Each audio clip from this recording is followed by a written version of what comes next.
Nyanyian Ziarah.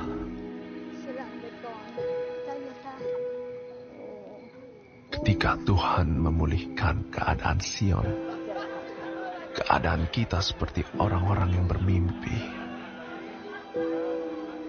Pada waktu itu mulut kita penuh dengan tertawa, dan lidah kita dengan sorak-sorai. Pada waktu itu berkatalah orang di antara bangsa-bangsa, Tuhan telah melakukan perkara besar kepada orang-orang ini. Tuhan telah melakukan perkara besar kepada kita. Maka kita bersuka cita. Pulihkanlah keadaan kami, ya Tuhan, seperti memulihkan batang air kering di tanah Negev. Malik. Orang-orang yang menabur dengan mencucurkan air mata akan menuai dengan bersorak-sorai.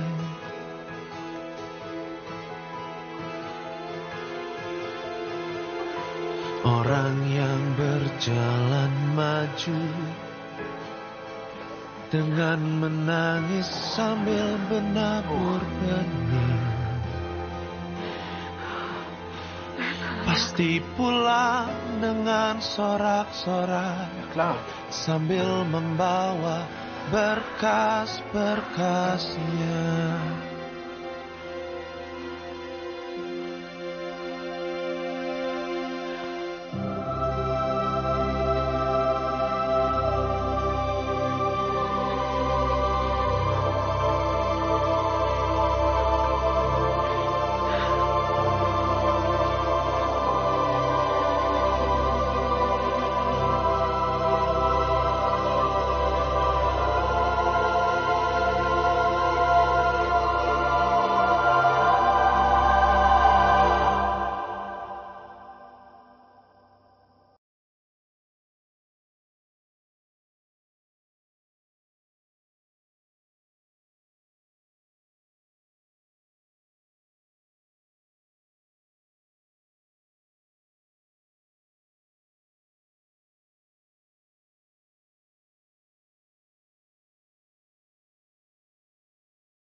Mulut kita penuh dengan tertawa dan lidah kita dengan sorak-sorai. Pada waktu itu berkatalah orang di antara bangsa-bangsa, Tuhan telah melakukan perkara besar kepada orang-orang ini. Tuhan telah melakukan perkara besar kepada kita, maka kita bersuka cita. Pulihkanlah keadaan kami ya Tuhan, seperti memulihkan batang air kering di tanah Negev. Orang-orang yang menabur dengan mencucurkan air mata akan menuai dengan sorak-sorai. Jalan maju dengan menangis sambil menabur benih. Pasti pulang dengan sorak-sorai sambil membawa berkas-berkasnya. Demikian jemaat firman Tuhan yang berbahagia setiap kita yang mendengar firman Allah dan memeliharanya. Maranatha.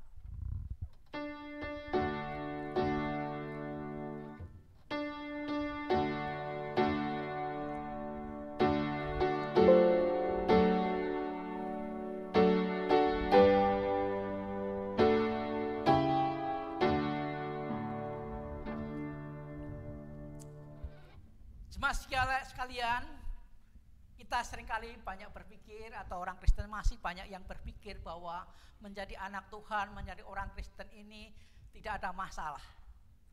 Lancar, sukses, bahkan bebas dari segala persoalan, pergumulan.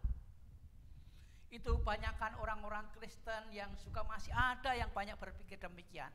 Namun jemaat sekalian, kalau kita menyaksikan di dalam kesaksian Alkitab, justru sebaliknya.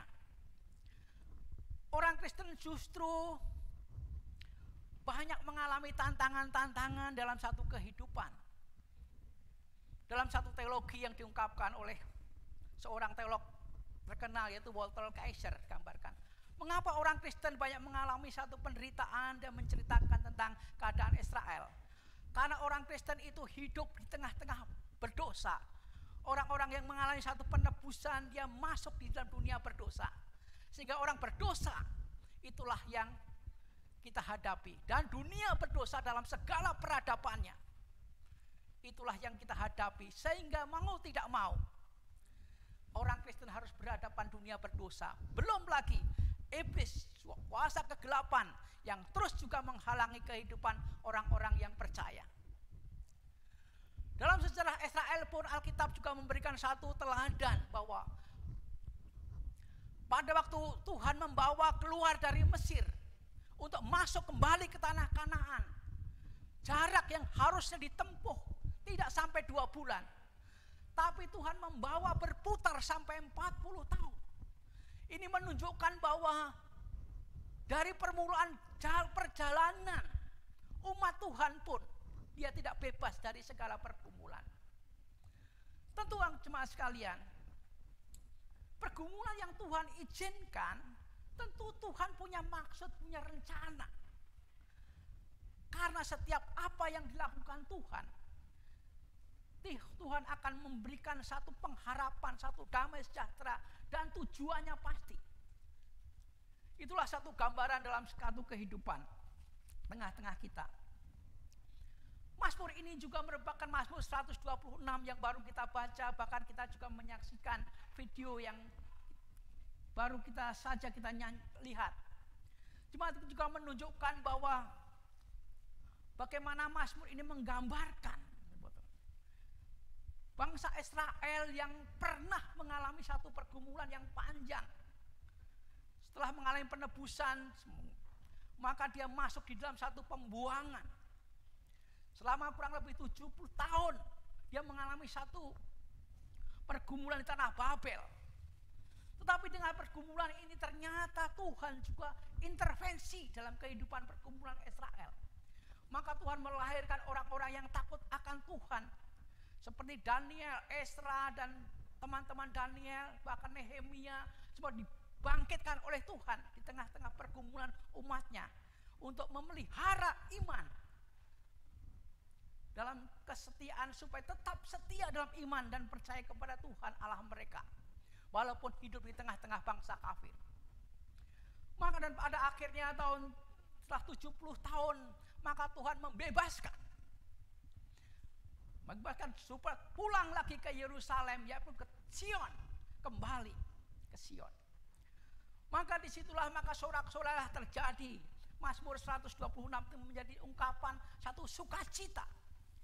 Tuhan telah memulihkan, ketika Tuhan memulihkan keadaan Sion, Tuhan membawa pulang ke tanah perjanjiannya, sehingga mereka bersukacita.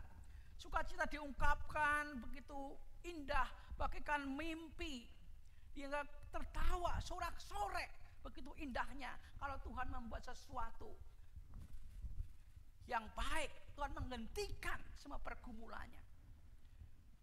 Nah, cuma sekali gambarannya, dan pada akhirnya juga ucapan syukur. Mazmur ini sebetulnya dibagi dalam dua bagian. Yang pertama ucapan syukur ayat 1 sampai 3, ucapan syukur bahwa Tuhan telah memulihkan akan memulangkan dari tanah Babel masuk ke dalam Kanaan. Namun dalam porak-porandanya maka dia berdoa supaya Tuhan memulihkan apa yang sudah terjadi, yang sudah 70 tahun ditinggalkan. Masalah sosial, masalah ekonomi, masalah peradaban. Dia minta Tuhan memulihkan supaya bangsa Israel, umat Tuhan, kembali menikmati berkat-berkatnya di tanah perjanjian.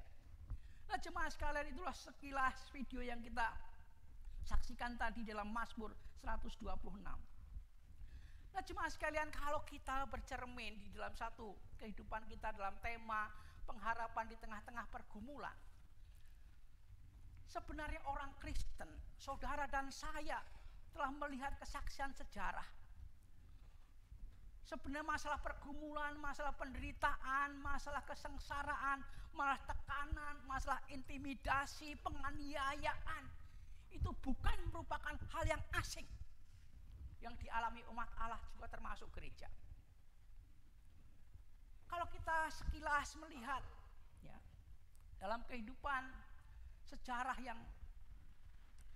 yang kita saksikan, kalau kita lihat misalnya tahun 1347 ya, sampai 1350, selama 3 tahun, sebetulnya gereja juga menghadapi yang lebih dahsyat dari masa pandemi ini.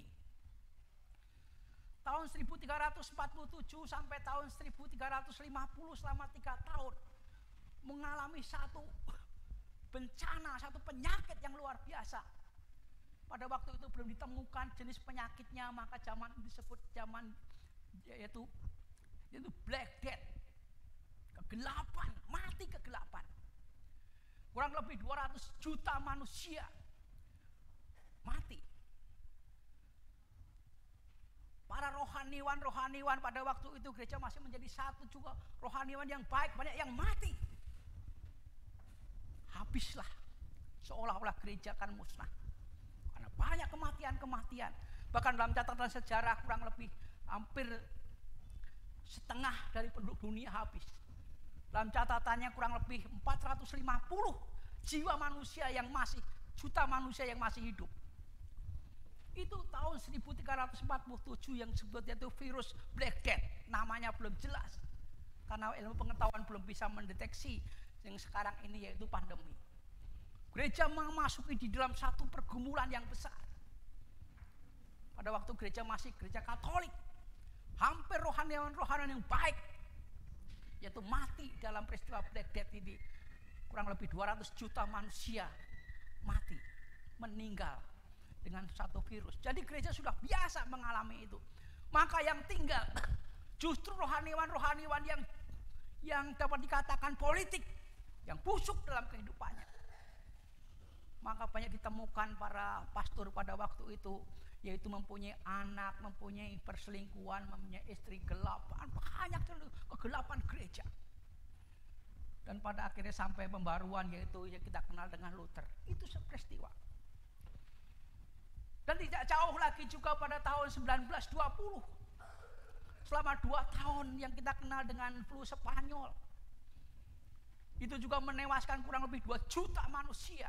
Dan mayoritas juga banyakkan orang-orang percaya, orang Kristen, meninggal dalam satu kehidupan. Itu sejarah yang kita ini. Belum lagi keganasan, yaitu Nazi, yaitu kita melihat di situ bagaimana juga jutaan manusia juga binasa dalam Perang Dunia Kedua. Hitler dengan kekuatannya banyak memporak-porandakan gereja. Jadi sudah terbiasa gereja di dalam satu kehidupan menghadapi satu intimidasi yang begitu berat.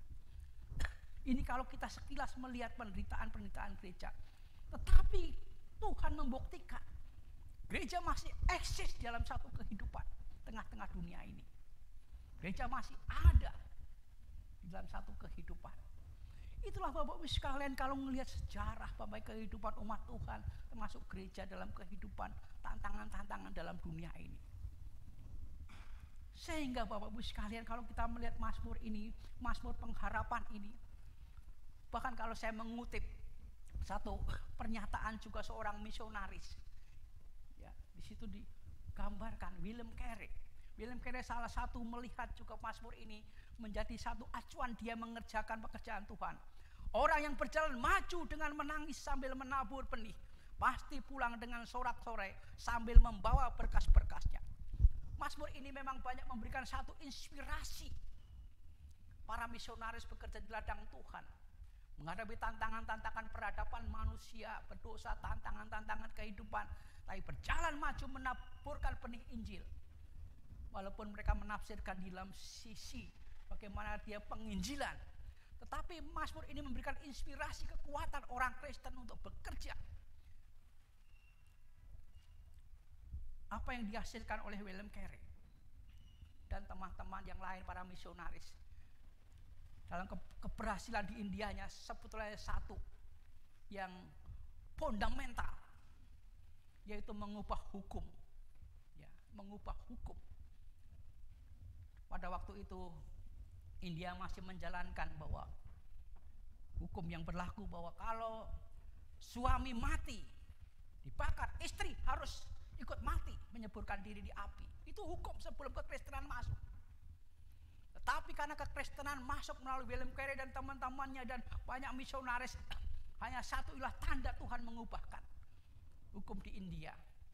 Maka sekarang kalau hukum ini sudah tidak berlaku, kalau suami mati ya sudahlah mati dibakar.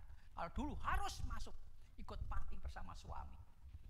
Nah, ini salah satu hukum bagaimana kekristenan masuk di dalam satu kehidupan. Ini hanya sebagai contoh bagaimana Mazmur ini memberikan satu inspirasi kuat untuk bekerja di ladang Tuhan. Untuk orang Kristen melihat satu pengharapan, satu pekerjaan Tuhan di tengah-tengah kehidupan kita.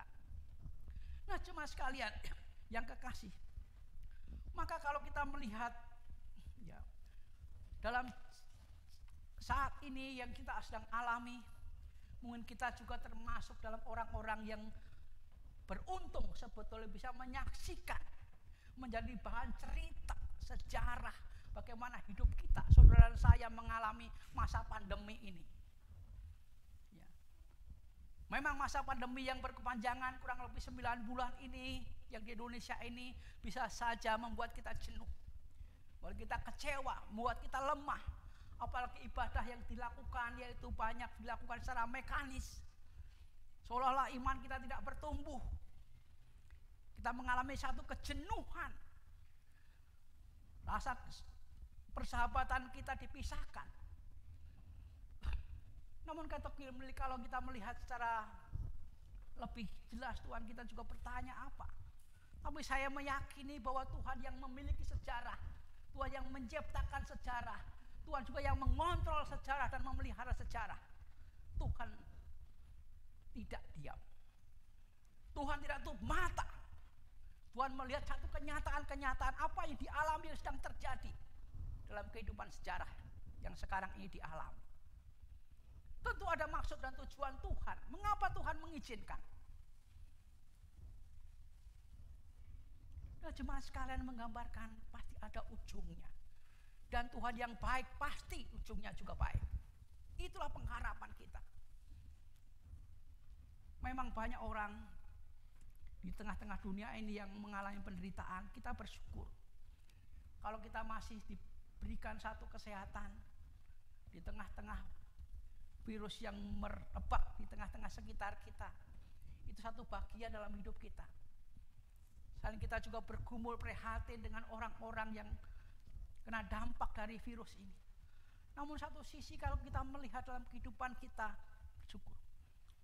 Saya kenal dengan orang keluarga di Surabaya, satu keluarga, ayahnya, ibunya, kakaknya mati. Saya ini orang yang sungguh-sungguh berada, kekayaan, tetapi tinggal satu anaknya yang paling kecil yang selamat. Kemampuan, perusahaannya tidak dapat menyelamatkan dia. Lalu timbul banyak asumsi-asumsi, pertanyaan-pertanyaan, apakah itu satu hukuman, apa itu satu perjanjian. Itu di luar nalar kita.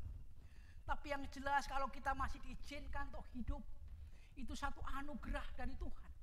Itulah yang saya pahami. Namun satu sisi bahwa pandemi ini memang memporak-porandakan peradaban manusia. Amerika yang dengan gagahnya, kemajuan teknologinya, ternyata pun juga tidak mampu. Presiden masa lalu yaitu Trump mengatakan bahwa saya tidak mampu lagi mengatasinya. Artinya menggambarkan bagaimana kehidupan pandemi ini memang mempunyai satu kekuatan yang menjatuhkan bahwa keangkuhan manusia sudah tidak berlaku lagi. Kepandaian manusia tidak berlaku lagi. Kekayaan apa lagi? Seolah-olah semuanya masuk dalam pergumulan. Dan saudara dan saya dibawa masuk dalam pergumulan. Dampak pergumulan yaitu ekonomi, yaitu sosial, dan pergumulan-pergumulan yang lain menjadi satu bagian kita. Namun kalau kita membaca dalam pergumulan sejarah ini, kesaksian dari Mazmur 126 ini itu mengingatkan bangsa Israel yang pernah mengalami satu pergumulan, gereja yang pernah mengalami satu pergumulan. Ternyata Tuhan juga pada akhirnya menghentikan. Sama seperti pada waktu Raja Daud masuk dalam dosa, Tuhan kirim yaitu penyakit sampar sehingga 70.000 mati. Daud merendahkan diri kembali dan Tuhan hentikan. Apa yang ingin pesan itu? Ingin menunjukkan bahwa ternyata Tuhan itu ikut campur tangan dalam kehidupan di tengah-tengah dunia ini.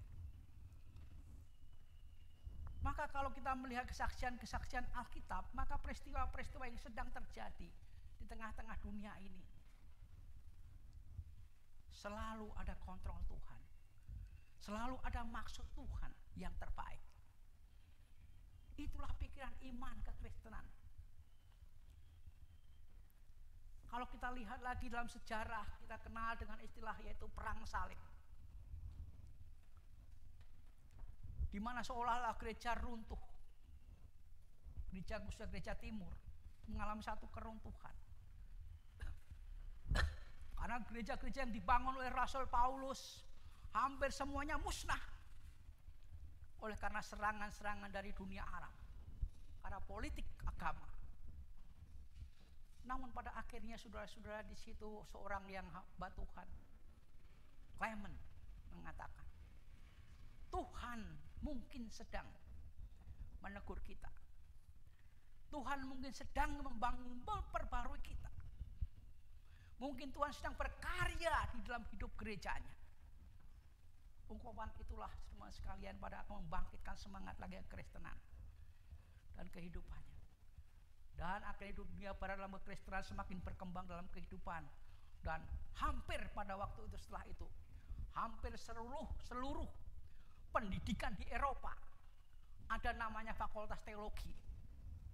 Menunjukkan bagaimana satu kehidupan kekristenan bangkit dalam setengah kehidupan. Artinya apa cuma sekalian? Bahwa setiap peristiwa-peristiwa yang terjadi dalam sejarah yang melibatkan menjadi tekanan dalam kehidupan umat Tuhan, ternyata ujung dari segala sesuatu itu kebajikan dan rencana Tuhan dinyatakan. Demikian juga masa kini tentu ini menjadi satu pergumulan Bapak Ibu dan saya dalam masa pandemi ini. Kita tak tahu kapan akan berakhir, itu menjadi satu pertanyaan banyak orang. Tapi paling tidak kita diberikan juga hikmat untuk hidup, untuk bersandar kepada Tuhan. Tetapi juga harus mempunyai satu keyakinan bahwa suatu saat akan berhenti. Tuhan akan menghentikan pandemi ini. Seperti Tuhan memulangkan Israel dari Babel, dari pembuangan kembali. Dan pada akhirnya Tuhan juga memulihkan kehidupan. Itulah satu pengharapan kita dan doa kita. Bapak Ibu dan semua saudara, khususnya adik-adik kami yang masih muda tentunya menyaksikan sejarah yang akan lebih panjang lagi. Kita bersyukur nanti mungkin bahan cerita kepada anak-anak cucunya bahwa kami telah mengalami bagaimana pergumulan gereja, pergumulan pribadi dalam satu kehidupan. Ini satu sisi itu pengalaman yang anugerah yang besar dalam kehidupan saudara sekalian, mengalami, menikmati. Bukan hanya menjadi bahan cerita saja, menjadi pengalaman iman bagaimana Tuhan memelihara. Pernah melewati masa-masa sulit. Zaman ini yang kita kenal dengan zaman milenial ini justru satu sisi diizinkan Tuhan mengalami dalam kehidupan. Pendeta Febri memberikan satu arahan sekalian dalam satu kehidupan sebagai bagian ini, bahwa zaman ini zaman milenial, bahwa zaman yang tepat waktu. Anak-anak sudah mulai canggih, elektronik semua, komunikasi. Tapi akhirnya terjadi, membayangkan andai kata pandemi ini terjadi 5 tahun lalu. Kita nggak punya HP baru Nokia 1330 yang saya miliki ya. Nggak punya bisa apa-apa kita. Mengapain kita? WA belum ada. Apa live streaming seperti ini belum ada. Belum ada juga online belum ada. Andai kata memang itu satu bukan rumusan, tapi itu menunjukkan bahwa Tuhan bekerja dalam sejarah.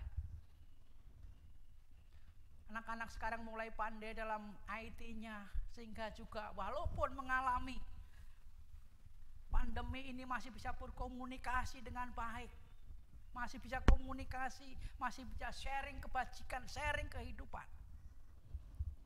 Ini satu anugerah bagaimana Tuhan selalu bekerja tepat di dalam waktunya, sesuai dengan waktu sejarah yang Tuhan katakan. Maka saya tentunya meyakini bahwa apa yang sedang terjadi ini, bahwa Tuhan tidak tutup mata. Dan tiba saatnya dia akan diberhentikan oleh Tuhan. Dan Tuhan akan memulai era baru dalam kehidupan generasi saudara, khususnya anak-anak muda. Generasi apa yang perlu disiapkan? Hanya takut akan Tuhanlah yang bisa merespon, yang bisa mengerti maksud Tuhan untuk jalan ke depan. Cuma sekali mari anak-anak muda, mari kita mulai menggumuli takut akan Tuhan dalam kehidupan kita, mengerti kehendak Tuhan, supaya bisa setelah melewati masa ini Tuhan memulihkan, dia boleh bekerja seperti pemazmur ini. Orang yang berjalan maju dengan menangis sambil menabur benih, pasti pulang dengan sorak-sorai sambil membawa berkas-berkasnya. Itulah satu harapan Bapak Ibu dan saya untuk bekerja, khususnya generasi muda, melihat bagaimana cara Tuhan bekerja. Ini hanya bisa ditemukan dengan otak hati yang dipimpin oleh Roh Kudus dalam satu kehidupannya. Dan Bapak Ibu dan semua saudara, Allah orang-orangnya untuk generasi yang akan datang. Kalau saya tidak tahu saya menikmati enggak generasi atau pemulihan masa akan datang. Umur saya sudah 60 tahun kalau Tuhan izinkan ya. Gambarkan. Tapi generasi muda masih melihat cara ke depan Tuhan, masih panjang dalam kehidupannya. Maka jangan sampai kita putus asa, direnggut oleh ilah zaman ini yang merusak anak-anak muda. Nah, jemaat sekalian, mari kita satu belajar dari Mazmur ini, Mazmur pengharapan ini. Ya, Mazmur yang menunjukkan bahwa Tuhan membawa ujungnya. Saya katakan tadi, Israel yang dituntun seharusnya bisa menempuh dalam kurang lebih 2 bulan menurut catatan. Tapi Tuhan mengizinkan berputar sampai 40 tahun. Di situ Tuhan mengajar tentang iman, mengajar tentang hukum, mengajar tentang peradaban manusia yang baru di dalam Tuhan. Diajar bagaimana cara Tuhan memeliharanya. Dan pada akhirnya ujungnya yaitu tanah perjanjian. Tanah yang subur yang Tuhan siapkan. Itulah perjalanan umat kita, saudara dan saya. Mari kita dengan satu penuh keyakinan Bapak Ibu sekalian melewati masa pandemi ini, Advent yang ketiga ini, Jangan sampai Advent ini juga membuat kita makin lemah. Advent ini juga mempersiapkan kita, walaupun Natal yang kita rayakan mungkin tidak semeriah tahun-tahun yang lalu, tetapi iman yang sama kepada Kristus harus menjadi tonggak kehidupan pribadi kita, sehingga tidak akan mengurangi kelemahan iman kita. Kita tetap optimis, tetap sukacita dalam menyambut Natal. Salam damai, itulah misi kita dalam perayaan Natal. Nah, jemaat sekalian, itulah yang menjadi satu bagian kita. Mari kita bersukacita dengan optimis dan bekerja dengan mengandalkan Tuhan. Mari melihat Tuhan sedang bekerja dalam kehidupan kita, kehidupan gerejanya. Yang terakhir, Bapak sekalian, bagi kesaksian yang saya dapat dalam pembinaan, mungkin gereja-gereja segini ini itu gereja yang akan paling ideal yang saya ikuti. Mengapa? Contohnya begini, dalam satu kehidupan mungkin online ini akan terus berlangsung terus, dan kecenderungan generasi sekarang justru yang usia 25 sampai 40 tahun dikatakan bahwa, dan juga orang-orang tua digambarkan bahwa ibadah ini bisa saja tidak lagi ibadah yang tatap muka. Mungkin teman-teman muda bisa berkumpul di satu tempat tertentu, di kafe, di tempat saudara, di situ kita hari Minggu bisa berkumpul. Akhirnya di situ mari kita menyetel online untuk ibadah di sana. Itu kalau gereja tidak mempunyai satu komunitas cinta gerejanya akan melakukan itu. Gereja-gereja besar cenderung akan ke situ, karena sentuhan-sentuhan sosial tidak lagi menjadi kuat. Maka diharapkan gereja-gereja yang kurang lebih sampai di bawah 200 ini akan menjadi satu kekuatan, karena ada hubungan emosi, ada satu kekuatan. Misalnya contoh begini, dulu kalau saya mau liburan, saya melewati hari Minggu, saya memilih hotel. Nanti saya ibadah di mana hari Minggu ini? Saya pasti memilih hotel yang dekat gereja. Tapi mungkin nanti tidak. Kapan saja hotel yang nyaman, gereja tidak penting dalam saya online. Cukup saya di kamar, habis breakfast saya nyetel ibadah di situ di dalam kamar, bisa nyaman kita, nggak pusing mencari gereja. Itu yang sedang dilakukan, yang akan masuk di dalam orientasi zaman baru ini. Kalau sekarang orang takut-takut Tuhan, kalau nggak ke gereja hari Minggu tuh gelisah, ya, sampai orang takut tuh gelisah. Sekarang nggak ke gereja hari Minggu biasa saja, ya kan? Itu sudah mulai. Tapi jemaat sekalian, kalau kita dibangun dalam persekutuan dengan Tuhan, sesama dengan baik, kita akan makin ada kerinduan, tetap kerinduan dalam gereja. Maka saya katakan gereja semacam ini, yaitu akan menjadi gereja yang ideal untuk satu komunikasi satu lain, karena kita mengenal siapa kamu sih. Tapi gereja yang tidak mengenal bisa saja akan kehilangan sentuhan-sentuhan emosi. Nah, jemaat sekalian, mari kita satu sisi kita bersyukur dalam konteks ini, tantangan-tantangan zaman yang kita hadapi. Mari kita tetap mempunyai satu pengharapan di tengah-tengah pergumulan kita. Kiranya Tuhan memberkati Bapak Ibu sekalian di tengah kehidupan. Amin. Mari kita bersaat teduh sejenak.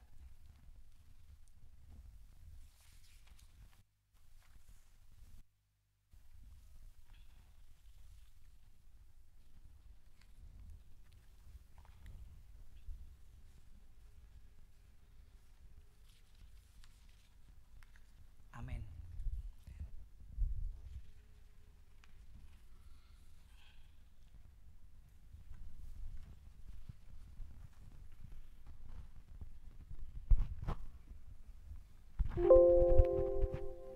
Sebagai gereja segala abad dan tempat, mari mengakui iman percaya kita sesuai pengakuan iman rasuli. Karena itu saya undang jemaat untuk bangkit berdiri. Hendaklah masing-masing berkata, aku percaya kepada Allah, Bapa yang Maha Kuasa, Khalik langit dan bumi, dan kepada Yesus Kristus, anaknya yang tunggal Tuhan kita, yang dikandung dari Roh Kudus, lahir dari anak darah Maria, yang menderita di bawah pemerintahan Pontius Pilatus, disalibkan, mati dan dikuburkan, turun ke dalam kerajaan maut. Pada hari yang ketiga, bangkit pula dari antara orang mati, naik ke surga, duduk di sebelah kanan Allah, Bapa yang Maha Kuasa, dan akan datang dari sana untuk menghakimi orang yang hidup dan yang mati. Aku percaya kepada Roh Kudus, gereja yang kudus dan am, persekutuan orang kudus, pengampunan dosa, kebangkitan orang mati, dan hidup yang kekal. Amin. Jemaat dimohon duduk. Bapak Ibu sekalian, demi menunjang pelayanan kita, ada beberapa penegasan warta yang perlu disampaikan dan dapat disimak melalui tayangan layar berikut ini. Yang pertama, segenap jemaat, pengurus, majelis, dan rohaniwan mengucapkan terima kasih kepada Bapak Pendeta Emeritus Christian Yudono dari Gereja Kristus Pamulang, dan kepada seluruh penata lain yang bertugas pada hari ini. Semoga pelayanan ini menjadi berkat untuk kita semua. Tuhan Yesus memberkati. Jadwal ibadah kategorial dilakukan melalui aplikasi Zoom. Untuk remaja diadakan Minggu pukul 4 sore, dipimpin oleh Bapak Luki Hardian. Dan untuk perubahan jadwal pemahaman Alkitab menjadi jam 19.30 setiap hari Kamis. Dengan perubahan ini, maka diharapkan banyak jemaat yang dapat mengikutinya. Selanjutnya, laporan penerimaan persembahan Minggu 6 Desember 2020. Total penerimaan dari persembahan syukur dan persembahan persepuluhan adalah sebesar Rp10.542.000. Jadwal kegiatan Natal tahun 2020 dan Tahun Baru 2021 bisa dilihat di layar dan di warta jemaat yang telah dibagikan melalui WhatsApp Group. Berikut nama-nama panitia Natal tahun 2020 dapat dilihat pada slide dan juga di warta jemaat. Selanjutnya, pembagian sembako dalam rangka bantuan COVID-19 kepada 31 jemaat Gereja Kristus Kartini telah dilaksanakan pada tanggal 11 dan 12 Desember 2020. Penatua, rohaniwan, dan segenap jemaat mengucapkan terima kasih kepada jemaat yang dengan sukacita turut membantu menyediakan dana, tenaga, dan materi lainnya. Kiranya Tuhan memberkati pelayanan jemaat sekalian. Ibadah Minggu Advent keempat, tanggal 20 Desember 2020, dengan tema Rahasia yang Dinyatakan, dan akan dilayani oleh Bapak Pendeta Devitio dari Gereja Kristus Cibinong. Demikian penegasan warta Minggu pagi ini. Terima kasih. Jemaat sekalian, mari kita sekarang masuk dalam doa syafaat. Bapa Surgawi, dengan kerendahan hati, hamba bersama-sama anggota jemaatmu menghampiri Engkau, Allah yang kudus, sebagai imam besar kami dalam Yesus Kristus. Kami percaya Engkau akan mendengarkan kami sebagai orang-orang kudus-Mu, karena Engkau memberikan bagian kami imamat yang rajani. Oleh karena dengan keyakinan itu Tuhan, kami menyampaikan syafaat kami kepadamu.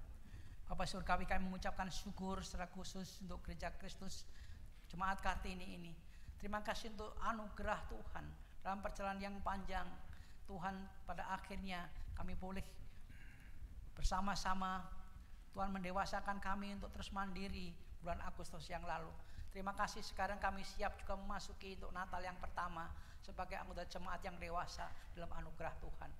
Terima kasih untuk semua Tuhan, untuk pemeliharaan Tuhan, baik secara finansial, baik untuk SDM, baik untuk ikatan-ikatan kami sebagai anggota jemaat. Biarlah Tuhan sendiri terus akan merajut kami menjadi satu bagian tubuh Kristus yang terus akrab dan terus bermisi dan terus memuliakan nama Tuhan. Terima kasih kalau Tuhan sudah memulai yang baik. Kami percaya Tuhan juga akan terus memulai yang baik dan akan memimpinnya sampai mengakhiri dengan juga yang baik. Biarlah gerejamu ini terus menjadi kesaksian bagi banyak orang, memuliakan nama Tuhan, menjadi terang bagi banyak bangsa-bangsa. Terima kasih untuk itu ya Bapa. Kami mengucapkan syukur untuk hamba-Mu juga yang dengan setia untuk melayani hamba-Mu penataku Ibu Setiati Kea. Kami serahkan ke dalam tangan Tuhan bersama keluarga. Bila Tuhan memberikan hikmat, kekuatan, kesehatan untuk memimpin jemaat-Mu tempat ini. Kami serahkan dia ke dalam tangan Tuhan. Khususnya Tuhan untuk masa-masa, untuk proses, untuk peningkatan jabatan pendeta kami serahkan ke dalam tangan Tuhan. Biarlah Tuhan yang berkarya, Tuhan yang mendahului supaya tiba waktunya dia boleh ditapiskan sebagai pendeta jemaat tempat ini dengan anugerah dan kasih setia Tuhan. Kami serahkan dia ke dalam tangan kasih Tuhan. Tuhan akan terus tambahkan hikmat, pengertian di dalam anugerah-Mu oleh pertolongan Roh Kudus. Terima kasih untuk itu ya Bapa. Bapa di surga, kami juga berdoa untuk ibadah yang kami lakukan walaupun masih online, namun kami berdoa agar Tuhan juga menyertai setiap anggota jemaat baik di rumah maupun yang hadir, semua di dalam pimpinan dan anugerah Tuhan. Kami menyerahkan mereka ke dalam tangan Tuhan. Di tengah-tengah pergumulan masing-masing keluarga, Tuhan memberkati mereka. Terima kasih Bapa Surgawi. Kiranya ibadah segala fasilitasnya dapat dipakai oleh Tuhan memuliakan nama-Mu. Dan Kau tetap hadir dalam setiap keluarga Allah melalui jemaat-Mu dalam ibadah live streaming ini. Terima kasih Bapak Surgawi. Bapak Surgawi, kami juga berdoa tentunya melalui dampak pandemi ini ada jemaat-Mu yang juga tentu mengalami pergumulan-pergumulan baik segi bisnis, baik segi sosial maupun juga kehidupan sehari-hari. Biarlah Tuhan ikut campur tangan di dalam kehidupan mereka. Kiranya dengan kesabaran yang dari para Tuhan, melalui pergumulan ini Tuhan tidak meruntuhkan, melemahkan iman, justru memiliki iman yang kuat melihat penantian, pengharapan yang Tuhan ingin nyatakan pada masa-masa yang akan datang. Terima kasih untuk pemeliharaan-Mu, seluruh anggota jemaat-Mu. Kami juga berdoa Tuhan, tentunya jemaat yang sudah lanjut usia, kami serahkan ke dalam tangan Tuhan. Kami berdoa agar Tuhan ikut campur tangan melalui perkunjungan, melalui komunikasi. Mereka masa tuanya tidak merasa takut atau khawatir atau tawar hati. Namun Tuhan memberi kekuatan, penghiburan, sukacita ilahi meliputi mereka. Mungkin ada jemaat-Mu yang lemah tubuh. Kami berdoa agar Tuhan juga ikut campur tangan. Pengelawatan tangan Tuhan, tangan yang bekas paku salib itu beri kekuatan, penghiburan, bahkan juga menyembuhkannya. Terima kasih untuk semuanya itu Bapa. Bapak di surga, kami juga berdoa untuk seluruh anggota jemaat yang sakit, semua bawa di dalam nama Tuhan. Kami berdoa untuk Ibu Subtiptio, Ananda Eki, Bapak Tatang, Alan Hok, Diana, Bapak Setiabudi. Kami berdoa untuk Dra Felis, Ibu Chonsonio, Ibu Siti Asbian, Ibu Berta, Bapak Fredrik Soryadi, Bapak Husen dan Ibu Amos, Ibu Mariam Natasha Putra, dan Ibu Angelunin. Semua kami serahkan ke dalam tangan Tuhan. Bila Tuhan sendiri memberkati mereka, beri kekuatan, penghiburan, anugerah dalam kelemahan tubuhnya. Kami tetap mempunyai pengharapan. Tuhan mempunyai mujizat-Mu tidak akan pernah berakhir, masih berlaku dalam kehidupan kami. Terima kasih Bapa. Dan pada akhirnya kami berdoa untuk bangsa dan negara yang kami cintai ini Tuhan. Kami melihat bagaimana situasi politik di negeri ini. Kami serahkan ke dalam tangan Tuhan. Berikan hikmat para pemimpin kami untuk menangani masalah-masalah radikalisme, masalah-masalah intoleransi. Kami serahkan ke dalam tangan Tuhan. Berkati juga, berikan hikmat Polri TNI untuk mengamankan negeri ini. Kami serahkan ke dalam tangan Tuhan. Bahkan Presiden Jokowi dalam memimpin 5 tahun sampai 2024 kami serahkan ke dalam tangan Tuhan. Tuhan terima kasih. Dan kami juga berdoa untuk mengatasi pandemi yang masih berjalan ini. Kami serahkan ke dalam tangan Tuhan. Biar Tuhan ikut campur tangan. Kami mendengar vaksin yang mulai ada di Indonesia ini, biarlah juga tiba waktunya untuk dibagikan, dimanfaatkan bagi banyak bangsa di Indonesia ini. Sehingga melalui vaksin ini kami juga dapat terhindar dari COVID yang terus menyebar. Oleh karena itu kami serahkan ke dalam tangan Tuhan. Dalam masa pandemi ini kami boleh melihat bagaimana Tuhan memelihara hidup kami. Kami bersyukur semuanya itu Bapak. Putra-putri kami yang masih studi, baik itu studi di tingkat sekolah dasar, SMP, SLTA maupun perguruan tinggi, Tuhan kiranya memberkati mereka. Kami rindu putra-putri kami menjadi anak-anak yang takut akan Tuhan. Mereka bertumbuh kelak menjadi sokok guru jemaat, namun juga menjadi alat di dalam pemerintahan kami. dan juga berkarya bagi kerajaan Allah. Kami serahkan putra-putri kami semua ke dalam tangan kasih Tuhan. Walaupun belajar melalui online saat ini, jangan mereka juga lemah, namun justru semakin mereka mengandalkan Tuhan. Terpujilah Engkau ya Bapa. Kami percaya Engkau telah mendengarkan doa-doa kami. Berikan kesabaran kami untuk menanti bagaimana Tuhan mewujudkan kehendaknya dalam kehidupan kami. Oleh karena itu kami berdoa di dalam nama Tuhan Yesus Kristus yang telah mengajar kami berdoa. Bapa kami yang di surga, dikuduskanlah namamu, datang kerajaanmu, jadilah kehendak-Mu di bumi seperti di surga. Berikanlah pada hari ini makanan kami yang secukupnya. Ampunilah segala seperti ngampun yang bersalah kami. Dan janganlah membawa kami dalam kejahatan, tetapi lepaskanlah kami dari yang jahat. Karena Engkaulah yang punya kerajaan dan kuasa dan kemuliaan sampai selama-lamanya. Amin.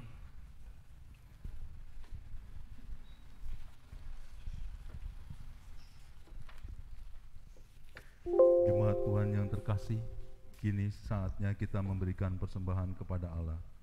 Persembahan ini bisa dilakukan dengan dua cara, yaitu secara virtual dengan mengirimkan ke rekening Gereja Kristus Kartini sebagaimana tertera di layar dan tertera pada warta jemaat.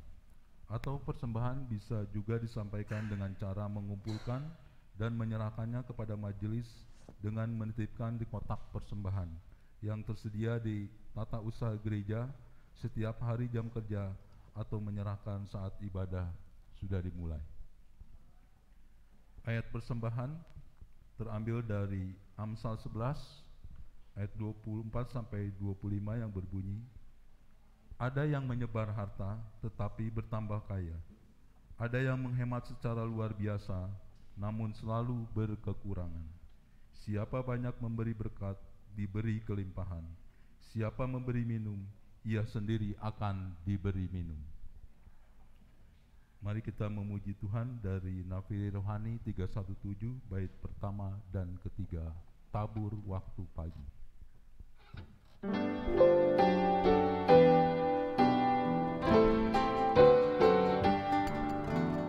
Tabur waktu pagi, tabur benih kasih, tabur waktu siang, terus sampai senja.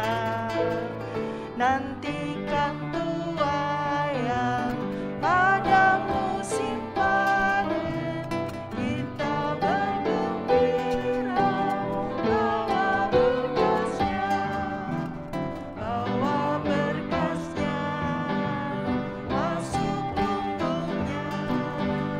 Kita bergembira bawa berkasnya, bawa berkasnya masuk untungnya. Kita bergembira bawa berkasnya. Maju walau sukar, tabur bagi Tuhan, biar jiwa raga susah dan lelah. Sampai akhir nanti kita disambutnya, kita bergembira bawa berkasnya, bawa berkasnya masuk punggungnya. Kita bergembira bawa berkasnya, bawa berkasnya masuk punggungnya. Kita bergembira bawa berkasnya. Jemaat, kami undang bangkit berdiri. Mari kita berdoa. Bapa, terima kasih Tuhan untuk firman-Mu hari ini yang boleh menolong dan menguatkan kami. Walaupun di tengah wabah COVID-19 ini, Tuhan, agar kami bersukacita selalu dan berpegang teguh di dalam Yesus Kristus kekal selama-lamanya.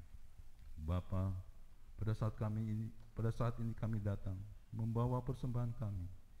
Kami mohon berkatilah persembahan kami ini Tuhan, agar terus boleh memuliakan nama-Mu, untuk memperluas kerajaan-Mu di Gereja Kristus Kartini, dan untuk menjadi berkat bagi banyak orang. Tuhan berkati juga anak-anak-Mu yang akan menggunakan dan mengelola persembahan ini. Pakailah mereka ya Tuhan, dengan rasa takut akan Engkau. Terima kasih untuk semuanya ini Bapa. Di dalam Kristus Yesus kami berdoa. Amin. Jemaat sekalian, sekarang pergilah dengan sukacita dan damai sejahtera. Kami pergi dengan penuh sukacita dan damai sejahtera Tuhan. Arahkanlah hatimu senantiasa kepada Tuhan. Kami mengarahkan hati kami senantiasa kepada Tuhan, Gembala kami yang baik. Dan jadilah saksi Kristus yang setia. Kami siap menjadi saksi-saksi Kristus yang setia. Setialah.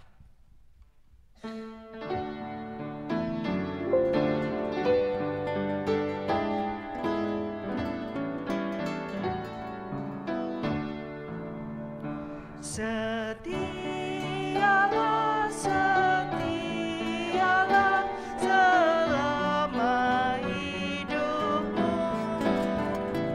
Ikuti jalan Tuhanmu dengan tetap teguh.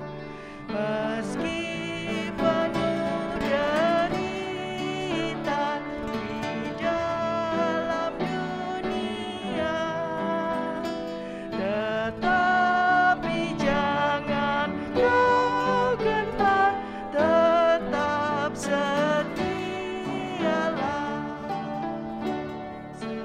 Setialah, setialah mengikut Tuhanmu. Bersaksilah di dunia kata menebusmu, yang mati disalibkan di bukit Golgota. Tetapi Dia bangkitlah, besar kuasa-Nya.